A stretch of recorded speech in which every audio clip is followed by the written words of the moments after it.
Manicure media.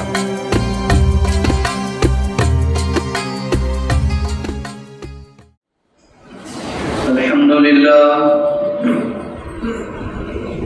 للہ وحدہ والصلاة والسلام علی من لا نبی بعدہ علی صاحب التاج والمعراج الذي اسمه مكتوب في الإنجيل والتوراة أما بعد فأعوذ بالله من الشيطان الرجيم بسم الله الرحمن الرحيم وكأي من نبي قاتل معه ربيون كثير فما وهنوا لما أصابهم في سبيل الله وما ضعفوا وما استكانوا والله يحب الصابرين وما كان قولهم إلا أن قالوا ربنا اغفر لنا ذنوبنا وإسرافنا في أمرنا وثبت أقدامنا وانصرنا على القوم الكافرين صدق الله العظيم وصدق رسوله النبي الكريم ونحن على ذلك لمن الشاهدين والشاكرين والحمد لله رب العالمين اللهم صل على محمد وعلى آل محمد كما صليت على إبراهيم وعلى آل إبراهيم إنك حميد مجيد بسم اللہ الرحمن الرحیم۔ غزوہ احد کے کچھ حالات بیان ہو رہے تھے، اس میں 70 صحابہ کرام رضوان اللہ تعالی علیہم اجمعین جام شہادت نوش فرما گئے۔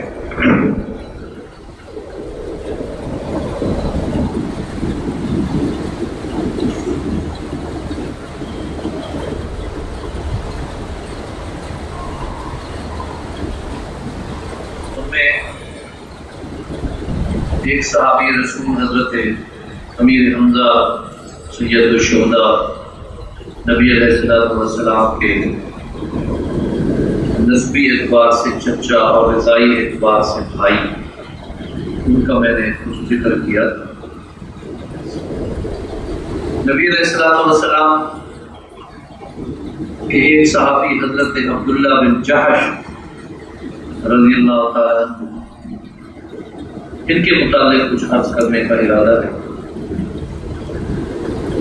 پیغمبر کا ہر صحابی انمول ہے، کامیاب ہے، فائزون ہے، راشدون ہے، مفلحون ہے۔ کلم وعد اللہ الحسنی، قرآن پاک میں جتنے کامیابی کے الفاظ ہیں ان کا مصداق اول میرے نبی کی جماعت صحابہ رضی اللہ تعالی عنہم اجمعین۔ اللہ تعالیٰ نے انہیں کہیں شاکرین کہا، کہیں اللہ تعالیٰ نے انہیں والذین معہ اشداء علی الکفار کہا، کہیں رحماء بینہم کہا، کہیں ان کے متعلق فرمایا سیماہم فی وجوہہم من اثر السجود، کہیں فرمایا مثلہم کما فی الانجیل والتوراۃ، مثلہم فی الانجیل ومثلہم فی التوراۃ، کہیں ان کے متعلق فرمایا کزرع اخرج شطہ فآزرہ فاستغلظ فاستوى علی سوقہ۔ اس آیت کریمہ میں صحابہ کے 4 مدارج بیان ہوئے۔ نبی کے صحابہ ایسے ہیں کزرع، جس طرح کھیتی ہوتی ہے۔ مثال نمبر 1، کھیتی کی کیا حیثیت ہوتی ہے؟ اخرج شطہ، ابتدا میں ایک باریک سی کونپل نکلتی ہے۔ ابتدا میں صحابہ اسی طرح نفیس اور باریک اور کلیل تھے۔ فآذنہ، پھر وہ تھوڑی موٹی ہو جاتی ہے، ان میں قوت پیدا ہو جاتی ہے۔ فاستوى علی سوقی، پھر اپنے پاؤں پر کھڑی ہو جاتی ہے، اور پھر ہوا کے تھپیڑے ان کا کچھ نہیں بگاڑ سکتے، کچھ نہیں بگاڑ سکتے۔ یہ سارے میرے نبی کے صحابہ کی شانیں ہیں۔ ان میں ایک صحابی رسول حضرت عبداللہ بن جحش رضی اللہ تعالی عنہ، حضرت عبداللہ بن جحش رضی اللہ تعالی عنہ نبی علیہ الصلوۃ والسلام کے پھوپھی زاد بھائی ہیں۔ ان کی والدہ کا اسم گرامی حضرت امیمہ بنت عبد المطلب ہے۔ عبد المطلب نبی علیہ الصلوۃ والسلام کے دادا، آپ کے والد گرامی حضرت عبداللہ، حضرت عبد المطلب کی ایک بیٹی یعنی حضرت عبداللہ کی بہن حضرت امیمہ، حضرت امیمہ اور حضرت عبداللہ بہن بھائی، عبداللہ کے ایک فرزند جناب محمد رسول اللہ صلی اللہ علیہ وسلم، اور حضرت عبد المطلب کی ایک بیٹی امیمہ، امیمہ کی بیٹی حضرت زینب۔ یہ دونوں پھوپھی زاد ہیں، میاں بیوی ہیں۔ حضرت زینب امہات المومنین میں سے ہیں اور میرا پیغمبر ان کا خامند ہے۔ جس طرح حضرت امیر معاویہ رضی اللہ تعالی عنہ مسلمانوں کے ماموں ہیں، اس طرح حضرت عبداللہ بن جحش بھی مسلمانوں کے ماموں ہیں۔ ماں کا بھائی ماموں ہوتا ہے۔ یہ وہی حضرت زینب ہیں جن کا ذکر قرآن پاک سورۃ الاحزاب میں آیا۔ یہ وہی حضرت زینب ہیں جن کا رسول اللہ صلی اللہ علیہ وسلم نے نکاح پہلے حضرت زید سے پڑھا تھا۔ حضرت زید حضور صلی اللہ علیہ وسلم کے منہ بولے بیٹے تھے۔ یہ وہی حضرت زینب ہیں جن کا رشتہ پیغام جب بھیجا گیا تو ابتدا میں انہوں نے یہ کہہ کر کہ یہ شخص جو ہے وہ آزاد کردہ غلام ہے، پتہ نہیں نبھا ہو نہ ہو، تو انکار ہوا۔ اللہ تعالیٰ نے قرآن مجید میں حکم بھیجا، نہیں ہے کسی ما کان لمؤمن ولا مؤمنۃ، کسی مومن اور مرد اور مومن عورت کو اس کا کوئی حق نہیں ہے، اذا قضى اللہ ورسولہ امرا، جب اللہ اور اس کے رسول کا فیصلہ آ جائے، ما کان لهم الخیارہ، ان کو کوئی اختیار نہیں ہے۔ اگر وہ مومن ہے اور مومنہ ہے تو پھر اللہ کے حکم، اللہ کے رسول کے حکم کے بعد ان کے پاس کوئی اختیار نہیں ہے۔ یہ اسی حضرت زینب کے بھائی ہیں، ام المومنین سیدہ زینب رضی اللہ تعالی عنہا۔ حضرت زینب رضی اللہ تعالی عنہا کے بھائی حضرت عبداللہ بن جحش، ایک ان کا اور رشتہ دیکھیں، حضرت عبداللہ بن جحش کے ایک بھائی عبید اللہ ہیں۔ عبید اللہ کی بیوی، عبید اللہ کا سسر، عبید اللہ کی شادی، وہ مسلمان ہوئے، کلمہ پڑھا۔ عبید اللہ بن جحش کی شادی حضرت ام حبیبہ سیدہ رملہ سے ہوئی۔ حضرت ام حبیبہ ابو سفیان کی بیٹی ہیں، حضرت امیر معاویہ کی بہن ہیں، اور اسی حضرت عبداللہ بن جحش کے فرزند کے بڑے بھائی عبید اللہ کے نکاح میں ہیں۔ یہ سارا خاندان ہجرت کر کے حبشہ گیا۔ وہی عبید اللہ جو سیدہ ام حبیبہ رملہ کا شوہر تھا، وہاں جا کر مرتد ہو گیا۔ اس نے وہاں کے لوگوں کی تعلیم اور تبلیغ سے متاثر ہو کر عیسائیت کو قبول کر لیا۔ جیسے ہی اس نے مذہب بدلا، مرتد ہوا، نکاح ٹوٹ گیا۔ کفر اور ارتداد سے سابقہ نکاح جو حالت اسلام میں ہوا ہو وہ ٹوٹ جاتا ہے۔ بی بی ام حبیبہ پردیس میں اپنے خاوند کی اس بے وفائی پر کتنی غمگین ہوگی، نکاح ٹوٹ گیا۔ سبحان اللہ۔ نجاشی بادشاہ جو تھا، اس نے 3 ماہ کی عدت کے بعد حضرت ام حبیبہ سے کہا، میں تیرا نکاح بطور وکیل جناب رسول اللہ صلی اللہ علیہ وآلہ وسلم سے کر رہا ہوں۔ یہی ام حبیبہ جو حضرت عبداللہ کی پہلے بھابھی تھی، اب یہ بھی حضور صلی اللہ علیہ وسلم کے نکاح میں آ گئی، تو گویا کہ ان کے گھر کا اتنا آپس میں رشتہ بن گیا۔ سیدہ ام حبیبہ رملہ بنت ابو سفیان، حضرت ابو سفیان فتح مکہ پر مسلمان ہو گئے رضی اللہ تعالی عنہم اجمعین۔ یہ حضور صلی اللہ علیہ وسلم کے حضرت ام حبیبہ نکاح میں آ گئے۔ ایک حدیث مبارکہ میں آتا ہے لا یؤمن احدکم حتی اکون احب الیہ من والدہ وولدہ والناس اجمعین۔ آقا علیہ الصلوۃ والسلام ارشاد فرماتے ہیں کسی مومن مرد اور مومن عورت کو یہ ذہن میں رکھنا چاہیے اس وقت تک وہ کامل مومن نہیں ہو سکتا جب تک کہ اس کی محبت نبی علیہ الصلوۃ والسلام کے ساتھ اتنی نہ ہو جائے کہ اس کے بچوں سے بھی زیادہ محبت ہو اور اپنے والدین سے بھی زیادہ محبت ہو۔ بعض لوگ سوچتے ہیں بچوں سے بھی تو محبت آخر ہے، بلکہ کئی ایک موقع پر تو بچوں کی محبت کی وجہ سے بعض اوقات دین کے بہت سارے امور ہمارے ہاتھوں سے رہ جاتے ہیں۔ علماء محدثین لکھتے ہیں محبت دو قسم ہے، ایک ہے فطری محبت، ایک ہے اختیاری محبت۔ فطری محبت کا معنی ہے کہ اللہ نے فطرتاً وہ محبت دل میں ڈال دی، وہ انسان ہے تو اس کو اپنے بچوں سے ہے، جنات ہیں تو اسے اپنے بچوں سے ہے، حیوانات ہیں تو انہیں اپنے بچوں سے ہے، حشرات الارض ہیں تو انہیں اپنے بچوں سے ہے۔ کئی ایک مرتبہ دیکھتے ہیں کہ پرندوں کے گھونسلوں پر کوئی حملہ آور ہونا چاہتا ہے تو ان کے چھوٹے چھوٹے بچوں کی مائیں وہ چڑیائیں اور وہ دیگر ابابیل اور دیگر وہ پرندے نوچنے کو آ جاتے ہیں، حتی الوسع اپنے بچوں کا تحفظ کرتے ہیں۔ یہ فطری محبت ہے جو ہوتی ہے۔ ایک اختیاری محبت ہے کہ ہمیں اپنے اختیار سے سب سے زیادہ محبت کس سے کرنی ہے؟ ہمیں اپنے اختیار کے اعتبار سے سب سے زیادہ محبت کرنی ہے تو پیارے پیغمبر سے کرنی ہے صلی اللہ علیہ وسلم۔ اس کے علاوہ اور کسی سے اپنے اختیار سے ہم محبت کرنے کی ہمیں کوئی اجازت نہیں ہے۔ صحابہ کرام تو فطری محبت پر بھی غالب آ گئے تھے۔ اس کی ایک دو مثالیں دیکھیں۔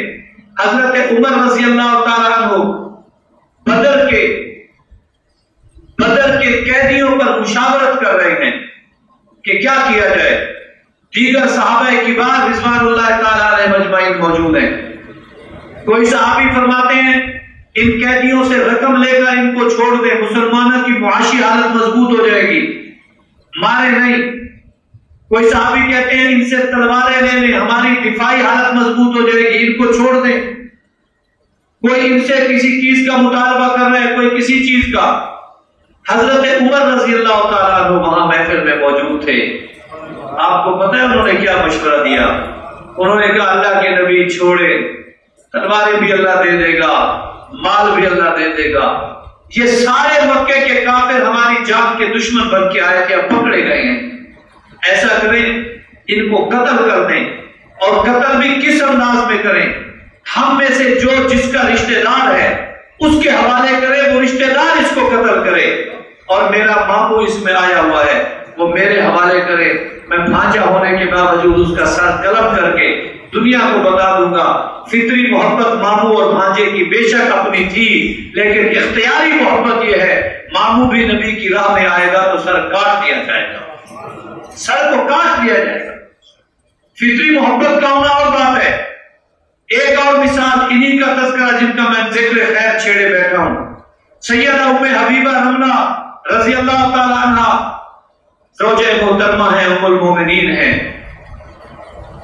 حبشہ میں نکاح ہوا، وہاں سے اپنے بھائی عبداللہ بن جہش اور دیگر صحابہ کرام کے ساتھ روانہ ہو کر حضور صلی اللہ علیہ وسلم کی خدمت میں حاضر ہوئی۔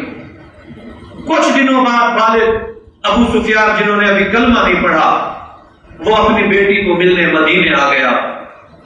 باپ جب بیٹیوں کے ہاں آتے ہیں تو پتہ ہے بیٹیاں کتنی خوشی محسوس کرتی ہیں، ان کی آمد پہ کیسے وہ اچھل پھر رہی ہوتی ہیں کہ آج میرے ابا میرے گھر آئے ہیں۔ بھائی اگر کبھی بہنوں کے ہاں چلا جائے تو بہنوں کا مان کتنا ہوتا ہے۔ یہ پتہ نہیں کس نے ہمیں کہاوت سنا دی اور کس نے رٹوا دی، پہلے تو بھول گئی ہوگی، اگر میں بلکہ یاد دلا رہا ہوں تو میں بھی مجرم ہوں، ورنہ اس کہاوت کو چھوڑ دیں۔ کبھی کبھی لوگ کہتے تھے بھائی بہن کے گھر بھائی کتا، یہ روایت بالکل غلط ہے، یہ کوئی مقولہ نہیں ہے، یہ جاہلوں کی رسم ہے، ورنہ ہمیں بہنوں کے گھر بھائی جاتے ہوئے نبی علیہ الصلوۃ والسلام کے گھر پیغمبر کے سالے نظر آتے ہیں۔ بیٹیوں کے گھر باپ کے متعلق یہ لفظ بولا جاتا ہے، خیال کرنا اس کو آج کے بعد نہ بولیں۔ مجھے سیدہ فاطمہ رضی اللہ تعالیٰ عنہ کے گھر اپنے نبی جاتے ہوئے نظر آتے ہیں، مجھے ابو بکر عمر اپنی بیٹیوں سیدہ عائشہ اور سیدہ حفصہ کے گھر تشریف لاتے ہوئے نظر آ رہی ہے، اور بلکہ جانے کا حکم ہے، اور اگر طویل وقفہ گزر جائے تو بیٹیاں عجیب سوچتی ہیں پتہ نہیں بھیا کیوں نہیں آئے، پتہ نہیں ابو کیوں نہیں آئے، ان کو آنا چاہیے تھا۔ یہ بڑے نازک رشتے ہوتے ہیں، اتنے سخت جملے مت بولا کریں۔ مجھے ایک آدمی نے کہا جی میں اپنی بہن کے یہاں جا تو رہا ہوں لیکن میں وہاں پانی تک نہیں پیوں گا، کیوں؟ میں نے کہا وہ حرام ہے، وہ حرام ہے، کیوں نہیں پیے گا؟ کہاں کا فتویٰ تو نے اپنی طرف سے گھڑا ہوا ہے؟ یہ تیری جہالت کی ہندوانہ سوچ ہے تو ہوتی رہے، ورنہ اسلام کا اس سوچ سے کوئی تعلق نہیں۔ وہ بچیاں ہیں ہماری، وہ بیٹیاں ہیں، وہ بہنیں ہیں، ہمیں ان کے یہاں آنا جانا چاہیے، وہ خوشیاں محسوس کرتی ہیں آنے جانے میں۔ تو خیر ایک فطری محبت اور ایک اختیاری محبت کی بات سمجھا رہا تھا۔ حضرت ام حبیبہ رضی اللہ تعالی عنہ کے ہاں نبی علیہ السلام تشریف، آپ ان کے اہلیہ ہیں، آپ ان کے والد ابو سفیان تشریف لائے، ابھی انہوں نے کلمہ نہیں پڑھا، وہ آئے، بیٹی نے انہیں دیکھا، گھر بلا لیا، بیٹی کا باپ سے کوئی پردہ نہیں ہوتا، وہ گھر تشریف لائے، اندر آئے، بیٹی نے کہا ابا جی ایک منٹ رکنا، وہ بیٹھنے لگے چارپائی پر، روک دیا، اور چارپائی پر ایک بستر بچھا ہوا تھا، اس بستر کو لپیٹ کے ایک کنارے رکھ دیا اور کہنے لگے ابا جی اب بیٹھ جاؤ۔ آپ ذرا سوچیں، اس کیفیت کو سوچیں کہ ہم جائیں اور ہمارے داماد جی یا ہماری بیٹی یا ہماری بہن ہمیں اس طرح پیش آئے تو کیا کیفیت ہوگی؟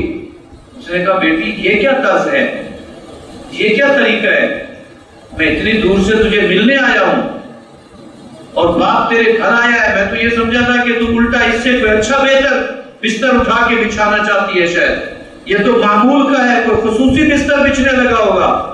انہوں نے کہا خصوصی تو ہمارے گھر ہوتا نہیں، یہی ایک بستر ہے، اس پہ آپ بیٹھ نہیں سکتے کیونکہ آپ مشرک ہیں اور مشرک ناپاک ہوتا ہے، انما المشرکون نجس، اور یہ بستر اس پیغمبر کا ہے جس کی کمبل کی قسمیں بھی میرا اللہ قرآن میں اٹھاتا ہے، جس کی چادر کی تطہیر اور جس کے بستر کی عظمت بھی اللہ قرآن میں یا ایھا المزمل اور مدثر کہہ کر بیان کرتے ہیں۔ میرے خامد کے پاک بستر پر میرے والد آپ نہیں بیٹھ سکتے۔ فطری محبت یہ تھی کہ باپ کو پروٹوکول دیا جائے، اختیاری محبت یہ تھی کہ نہیں میرے نبی کا حق زیادہ ہے، وہ میرے خامد بھی ہے، میرے نبی بھی ہیں، نبوت والا رشتہ اعلیٰ ہے۔ فطری محبت کو ٹھکرا کر اختیاری محبت کو آگے کرنا، تو نبی سے محبت ایسی کرے کہ ہماری ساری محبتیں کم نظر آئیں، پیغمبر سے ہماری محبت زیادہ نظر آئے۔ بات آگے کرنے لگا ہوں۔ حضرت عبداللہ بن جہش رضی اللہ تعالیٰ عنہ نبی علیہ السلام کے سالہ ہیں، حضرت زینب کے بھائی ہیں، ہجرت حبشہ کرنے والے مہاجر ہیں، ہجرت مدینہ کرنے والے مہاجر ہیں، اور مہاجرین کے متعلق قرآن پاک کیا کہتے ہیں؟ اللہ تبارک و تعالیٰ فرماتے ہیں السابقون الاولون من المہاجرین والانصار، آگے فرماتے ہیں میں یہ سبقت لے جانے والے مہاجر، یہ سبقت لے جانے والے انصار، والذین اتبعوہم، ان صحابہ کے تابعی، لقد رضی اللہ عنہم، میں اللہ ان سے کیا ہو گیا؟ یہ کہتے ہیں نا صحابہ کو رضی اللہ تعالیٰ عنہ کیوں کہتے ہو؟ میں کہتا ہوں قرآن میں نے اتارا ہے، قرآن میں نے بھیجا ہے، قرآن کسی انسان کا لکھا ہوا ہے، یہ خالق کائنات کا لکھا ہوا ہے، اور یہ وہ کتاب ہے اس جیسی آپ کو ایک آیت اور سورت نہیں بنا سکے آج تک، نہ کوئی بنا سکتا ہے۔ اس قرآن نے کہا یہ مہاجر بھی رضی اللہ عنہ ہیں اور انصار بھی رضی اللہ تعالی عنہ ہیں۔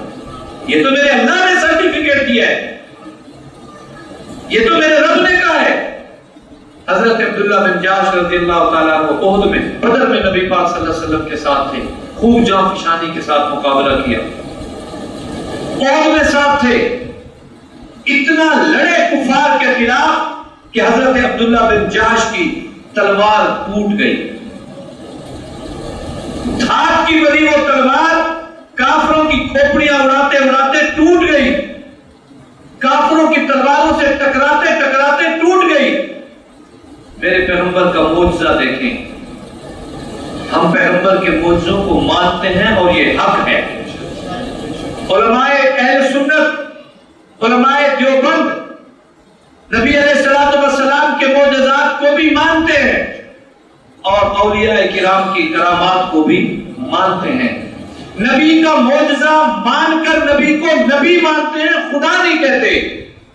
اسی طرح اولیاء کرام کے تمام کرامات کو تسلیم کرتے ہیں، لیکن کرامات کو دیکھ کر ہم ان کو خدا کا درجہ نہیں دیتے۔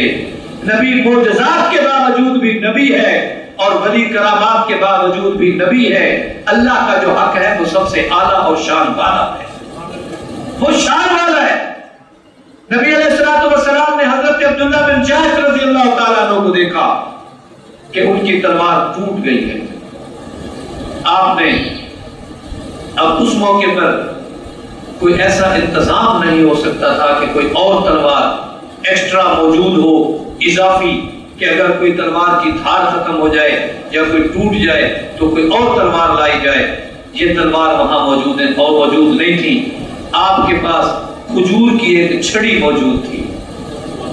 سبحان اللہ، نبی علیہ السلام نے یہ کھجور کی چھڑی اٹھا کر حضرت عبداللہ بن جحش کے حوالے کر دی۔ عبداللہ، اسی سے کافروں کا مقابلہ کر۔ تلوار نے وہ مزے نہیں دکھائے جو پیغمبر کی دی ہوئی چھڑی نے مزے دکھائے۔ یہ نبی کا معجزہ ہے۔ اسی جنگ میں جب کفار نے رسول اللہ صلی اللہ علیہ وسلم کا گھیرا تنگ کیا اور حضرت سعد رضی اللہ تعالیٰ عنہ عشرہ مبشرہ میں سے ایک صحابی ہیں، وہ حضور صلی اللہ علیہ وسلم کا دفاع فرماتے رہے۔ تیر اندازی میں بڑی مہارت تھی، تیر ختم ہو گئے آپ کے پاس۔ تیروں والے تھیلے میں ہاتھ ڈالا تو تیر ختم ہو گئے۔ حضور صلی اللہ علیہ وسلم فرما رہے ہیں، ارمی یا سعد، سعد یہ کفار قریب آتے جا رہے ہیں، اور تیر برساؤ، اپنے تیروں سے ان کو پیچھے دھکیلو،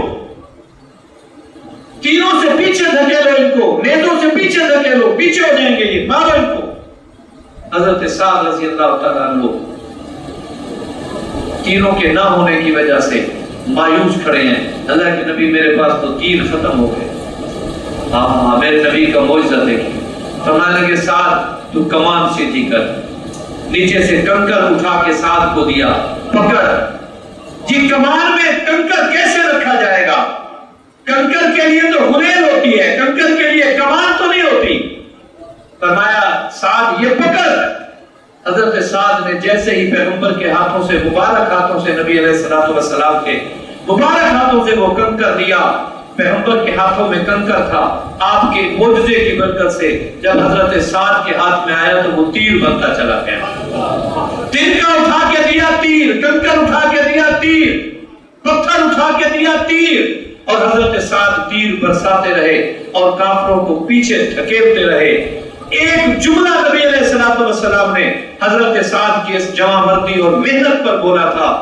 خدا کے بندو، امت پوری کی پوری ایک جملہ بولتی ہے، فدا ہو ابی و امی، اے میرے نبی ہمارے ماں باپ آپ پر قربان۔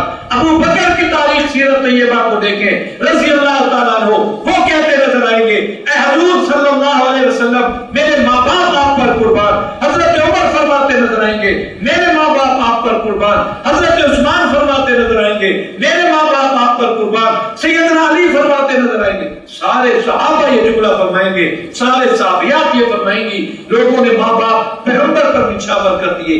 لیکن اس موقع پر جب حضرت سعد تیر پہ تیر برسا کے دشمنوں کو پیچھے دھکیل رہے تھے، حضور صلی اللہ علیہ وسلم سعد کو فرما رہے ہیں، ارم سعد فدا کا ابی و امی، سعد تیر برسا، میرے ماں باپ تجھ پہ قربان۔ صحابہ کو کیا عظمتیں ہم سمیٹ سکتے ہیں بھائی، مقام صحابہ کتنا بلند ہے، یہ مورخ سے نہ پوچھیں، اللہ کی قسم کسی تاریخ والے سے نہ پوچھیں۔ مقام صحابہ پوچھنا ہے تو یا عرش والے رب سے پوچھیں یا فرشاہ عرب سے پوچھیں، وہ نبی بتائے گا کہ صحابہ کا مقام کیا ہے۔ حضرت عبداللہ بن جحش رضی اللہ تعالیٰ عنہ چھڑی لے کر دشمن کا مردانہ بار مقابلہ کرتے رہے، دشمن بھی پے در پہ حملے کرتا رہا۔ بالآخر حضرت عبداللہ بن جحش رضی اللہ تعالیٰ عنہ زخمی ہو گئے، اس قدر زخمی ہو گئے کہ آپ کے پاس اب وہ سکت نہ رہی، آپ گرے، نیچے گرے، سخت زخموں کی تاب کی وجہ سے خون بہ رہا ہے۔ پانی پلانے والے کی ڈیوٹی تھی، وہ مشکیزہ پانی کا بھر کا آپ کی خدمت میں حاضر ہوا کہ پانی کے چند قطرے آپ کے منہ میں ڈالوں، شاید آپ جاں پر ہو جائیں۔ حضرت عبداللہ نے دیکھا کہ ایک اور پیاسا غازی جو بعد میں شہید ہوا، زخمی، وہ اس پانی کی اس کو دیکھ رہا ہے، مشکیزے کو دیکھ رہا ہے اور پانی پلانے والے سے بڑا پر امید ہے۔ حضرت سعد نے، حضرت عبداللہ نے فرمایا، عبداللہ بن جحش رضی اللہ تعالیٰ عنہ، یہ پانی اس کو پلا دیں، یہ پانی اس کو پلا دیں، شاید اسے مجھ سے زیادہ ضرورت ہو۔ وہ گئے تو ایک اور کو دیکھا کہ وہ پانی کی طرف دیکھ رہا ہے۔ دوسرے زخمی صحابی نے عرض کیا یہ پانی اس کو پلا دیں۔ تیسرے زخمی صحابی نے عرض کیا چوتھے کی طرف اشارہ کر دیں۔ ساتوں زخمی صحابہ کرام انشاءاللہ آج بھی جنت کے پانی پی رہے ہوں گے اور قیامت کو میرے نبی سے حوض کوثر کا پانی پیئیں گے۔ اپنی جام شہادت نوش فرمایا، اس پانی کی طرف نے دیکھا۔ حضرت عبداللہ بن جحش رضی اللہ تعالیٰ عنہ کے متعلق میں نے پڑھا، احد میں کافر اس قدر اخلاقی طور پر گر چکا تھا، انہوں نے حضرت عبداللہ بن جحش کا انف ناک کاٹا، اذن کان کاٹے، چہرے کو مسح کرنے کی کوشش کی۔ حضرت عبداللہ بن جحش رضی اللہ تعالیٰ عنہ گھسٹتے اس حالت میں حضور صلی اللہ علیہ وسلم کے قریب ہوتے چلے گئے۔ حضور صلی اللہ علیہ وسلم ایک چٹان پر بیٹھے اور اس منظر پر بڑے آپ دیدہ تھے۔ حضرت عبداللہ جب آپ کے قریب گئے، میرے پیغمبر کے سالے بھی ہیں، حضور صلی اللہ علیہ وسلم کے پھوپھی زاد بھی ہیں، رشتہ داریاں تو دیکھ، پھوپھی زاد بھی ہیں، رشتے میں سالے بھی ہیں، صحابی بھی ہیں، 2 دفعہ مہاجر بھی ہیں، ہجرت کرنے والے بھی ہیں۔ جب آپ قریب گئے، حضور صلی اللہ علیہ وسلم کے قدموں پہ اپنی گال مبارک رکھی اور آپ کی روح اس دنیا جہان سے رخصت ہو کر جنت کے پروں پر پرندوں کے پاس چلی گئی۔ اور آج بھی حضرت عبداللہ بن جحش رضی اللہ تعالیٰ عنہ جنت کے مزے لیتے ہیں۔ مسلمانوں، نبی علیہ الصلوۃ والسلام کے ساتھ اس طرح کی محبت کریں، اس طرح کی فنائیت اپنے اندر پیدا کریں۔ دیکھیں 2 باتیں ہیں، ایک ہے اطاعت، ایک ہے اتباع۔ ہمیں اطاعت کا بھی حکم ہے، ہمیں اتباع کا بھی حکم ہے۔ اطاعت بھی فرما برداری کو کہتے ہیں، اتباع پیروی کو کہتے ہیں۔ اب ذرا سمجھنا، اطاعت کہتے ہیں اس وقت جب کوئی حکم دے اب فرما برداری کرو۔ میں نے کہا مؤذن صاحب سے بیٹا پانی پلا، اس نے پانی پلا دیا، اس نے میری اطاعت کی۔ اب اسے پتا چل گیا کہ مولانا صاحب ایک بیان وہاں کر کے آتے ہیں، پھر دھوپ ہوتی آتے ہوئے گلا خشک ہوتا ہے، اگلے جمعہ اس کو میں نے بتایا نہیں کہ پانی پلا، کہا نہیں، یہ خود ہی بھر کے آ گیا، یہ اتباع ہے۔ اتباع یہ ہے کہ کہا نہیں، منشا اور مراد سمجھ کے صحابہ نے تابعداری شروع کر دی۔ اطاعت وہ ہے، حکم آیا اور تعمیل شروع کر دی۔ من یطیع الرسول فقد من یطیع اللہ، من یطیع الرسول فقد اطاع اللہ۔ اللہ قرآن پاک میں فرماتے ہیں جس نے رسول کا کہا مانا، پیغمبر نے حکم دیا، صحابہ نے مانا، جس نے رسول کی بات مانی وہ صرف رسول کی بات نہیں مانی، رسول کا حکم وہ تھا جو میرے اللہ کا حکم تھا۔ رسول کی پیروی اللہ کی پیروی ہے۔ اور اتباع کے متعلق فرمایا فَإِن كُنتُمْ تُحِبُّونَ اللَّهَ فَاتَّبِعُونِي يُحْبِبْكُمُ اللَّهُ۔ اے اللہ کے بندو، اگر رب سے محبت کرنا چاہتے ہو، نبی کی اتباع کرتے جاؤ، اللہ خود تم سے محبت کرتا چلا جائے گا۔ ہم نبی کے فرما بردار بھی بنیں اور نبی علیہ الصلوۃ والسلام کی اتباع بھی کریں۔ آپ کی محبت کو دل و دماغ میں آپ آباد کر لو، آنکھ بھری ہوئی ہو نبی کی محبت سے، کان بھرے ہوئے ہو نبی کی محبت سے، زبان لبریز ہو پیغمبر کی محبت سے، ہاتھ پاؤں مسلمان اور فرما بردار ہو نبی کی محبت میں، دل و دماغ اور سوچ قلب اور معطر اور منور ہو پیغمبر کی محبت میں۔ جب محبت کا یہ مقام اور درجہ حاصل ہو جاتا ہے، یقین جانیے پھر اللہ تعالیٰ اس بندے کے لیے خود بخود راہیں پیدا کرتے ہیں۔ وَمَن يَتَّقِ اللَّهَ يَجْعَلْ لَهُ مَخْرَجًا وَيَرْزُقْهُ مِنْ حَيْثُ لَا يَحْتَسِبُ۔ جو اللہ سے ڈر جاتا ہے، جو اللہ سے ڈرے گا، وہ جس میں نبی کی اطاعت اور اتباع آئے گی، اللہ اس کے لیے رزق بھی پیدا کر دیں گے، آسانی بھی پیدا کرتے چلے جائیں گے۔ اس دور میں ہم کہنے کو بہت کچھ کہتے ہیں، سننے کو بھی بہت کچھ سنتے ہیں، لیکن ہم نبی علیہ السلام کی محبت کا وہ حق ادا نہیں کر سکتے، کمزور ہیں جو حق ہمیں ادا کرنا چاہیے، جو حق ہمیں ادا کرنا چاہیے۔ ارے ہم تو وہ لباس بھی پہننے کو تیار نہیں جو میرے نبی کو پسند تھا، ہم تو سر پہ وہ دستار پہننے کو تیار نہیں جو میرے نبی کو پسند تھی یا معمول مبارک تھا، ہم تو وہ مسواک جیب میں رکھنے کو تیار نہیں جو میرے آقا کو پسند تھا، ہم تو ذکر و اذکار میں اتنے کمزور ٹھہرے جو میرے نبی کو پسند تھے، ہم تو تلاوت میں اتنے کمزور ٹھہرے، ہمارا تو کھانے کا دسترخوان ویسا نہ بن سکا جو میرے نبی کو پسند تھا، ہمارے تو کھانے پر پکے پکوان ایسے نہ بن سکے جو نبی کو پسند تھے۔ اللہ کے بندو، اپنے نبی کی اطاعت میں گھر سے شروع کرو، ذات سے شروع کرو، انفرادی طور پر اطاعت کا جذبہ شروع ہو جائے گا تو اجتماعی عمل میں یہ معاشرہ بہترین معاشرہ بنتا چلا جائے گا۔ اور ایک بات اور بھی ذہن میں رکھو، آخری بات کہنے لگا ہوں، میرا نبی خاتم النبیین ہے، میرے نبی کے بعد کسی اور نبی نے بھی نہیں آنا، نبی نے بھی نہیں آنا، نبی جیسے صحابہ نے کسی صحابی بھی نہیں بننا۔ برا نہ ماننا اور برداشت کر لینا۔ کبھی کبھی ایک عجیب آواز سننے کو ملتی ہے، میں حیران ہوتا ہوں ان مسلمانوں پر جس نے اس کو سن کر کلیپنگ کی اور تالیاں بجائیں، جسے یہ سکھایا گیا، اور ایک طوطے کی طرح چھوٹا بچہ لٹا ہوا جملہ کہہ رہا ہے کہ دنیا میں یا والدین خوش نصیب تھے تو حضرت عبداللہ اور سیدہ آمنہ تھی جنہیں اللہ نے محمد جیسا بیٹا عطا کیا، یا خوش نصیب ہیں تو 14 صدیوں کے بعد ایک دو اور والدین کا نام لیا، یہ خوش نصیب ہیں جن کو یہ بیٹا عطا فرمایا۔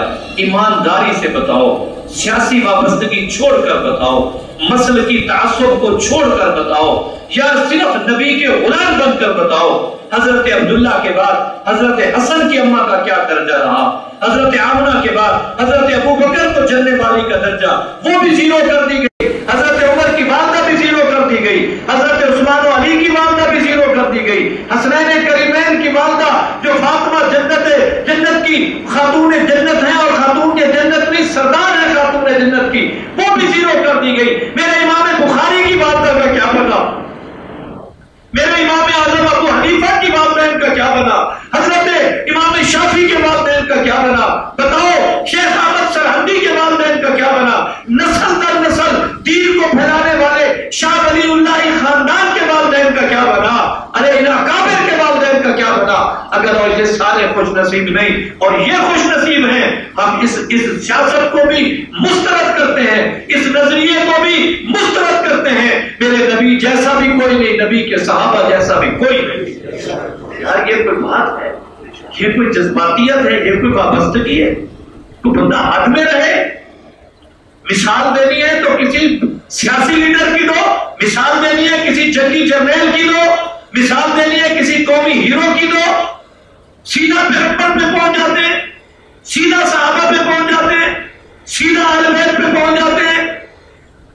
اتنی دل آزاری کرو گے، اتنی دل آزاری کرو گے، پھر ہمیں بھی سوچنا پڑے گا کہ یار ہم کیا کریں، کیا کریں، کیا زندگی ہے، کیا ہمارا عمل ہو رہا ہے، کیسے ہم وقت گزار رہے ہیں۔ آپ ایمانداری سے بتاؤ، سن 47 سے لے کر 2023 تک آپ نے کبھی سنا کہ کسی کور کمانڈر کے گھر کو جلایا جائے، شہداء کی تمثیلات کو تباہ کیا جائے؟ ہمارا وہ ادارہ جو ہمارا آخری بقا کا ادارہ ہے، ملک کے اندر خانہ جنگی ہو تو ان کو بلا کے ہم اپنے کچھ درستگی کرا لیتے ہیں، باہر کی ہو، اور ان کو کون خوش ہوا؟ اسرائیل خوش ہوا، انڈیا خوش ہوا، کون خوش ہوا؟ دشمن طاقتیں خوش ہوئی، اسلام کے وجود کو برداشت نہ کرنے والے، پاکستان کے وجود کو برداشت نہ کرنے والے وہ خوش ہوئے کہ جہاں ہماری گولی نہیں پہنچ سکی وہاں سے اڑتے ہوئے شولوں نے انہیں خوش کیا۔ ہمارے ملک کی تباہی اپنے ہاتھوں سے ہم نے کر دی۔ ہمیں بھی اختلاف رہا، اصولی، نظریاتی، سیاسی تدبر کی بنیاد پر، لیکن وحشت، جہالت، جذباتیت ہم اس کو مسترد کرتے ہیں۔ ہم پاک فوج کو بھی یقین دلاتے ہیں کہ ہم آپ کے ساتھ ہیں، ہم اپنے قانون نافذ کرنے والے اداروں کو بھی یقین دلاتے ہیں ہم آپ کے ساتھ ہیں۔ جہاں میں آپ سے اختلاف ہوگا اصولی بات کریں گے۔ پارلیمنٹ ہمیں ان سے اختلاف ہوا، جسٹس صاحب سے سب دنیا نے دیکھا یار یہ کوئی احتجاج ہے، یہ صفائی کرنے آئے تھے۔ اور وہاں جن لوگوں نے پھول کی پتیوں کی نگرانی کی سپریم کورٹ کے سامنے، آپ حیران ہوں گے، ویڈیو آپ نے دیکھی ہوگی، ایک جامپور کا انصار الاسلام کا ساتھی وہاں ان کی نگرانی میں کھڑا ہوا ہے اور بتا رہا ہے میں بے شک پسماندہ علاقے کا صحیح، لیکن ممبر و محراب سے میری تربیت یہ ہوتی ہے ملک کی گاڑی تو درکنار، ملک کی چوکیاں تو درکنار، بلڈنگیں عمارتیں گاڑیاں تو پلیں تو درکنار، میں تو ملک کی پھول کی پتی کا بھی نگران ہوں۔ یہ جمعیت کی تربیت ہے، یہ انصار الاسلام کی تربیت ہے۔ میں تو ایک پتی کو بھی منتقل نہیں ہونے دوں۔ اللہ کے بندو اپنے ملک سے حب الوطنی کا جذبہ پیدا کرو، یہ اللہ کی نعمت ہے، یہ مہاجرین کی قربانیوں کا صلہ ہے، یہ انصار کے تعاون کا صلہ ہے، یہ ہمارے آباد کی ہمارے پاس نعمت ہے۔ انشاءاللہ اس کی طرف کوئی میلی آنکھ ہم نہیں اٹھنے دیں گے انشاءاللہ، اور یہ ہمارے اوپر لازم ہے، یہ ہمارے اوپر ضروری ہے۔ اللہ تعالیٰ ہمارے ملک کی حفاظت فرمائے، اللہ تعالیٰ اس کے در و دیوار کی، اس کے پھولوں کی، اس کے حسن کی، اس کے مناظر کی، اس کی قوموں کی، اس کے یہاں رہنے والے باشندوں کی، سب کی حفاظت فرمائے۔ اللہ ہمیں صحیح نظریات نصیب فرمائے۔ وآخر دعوانا الحمدللہ رب العالمین۔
دیکھ رہے ہیں اسلامک میڈیکیور میڈیا۔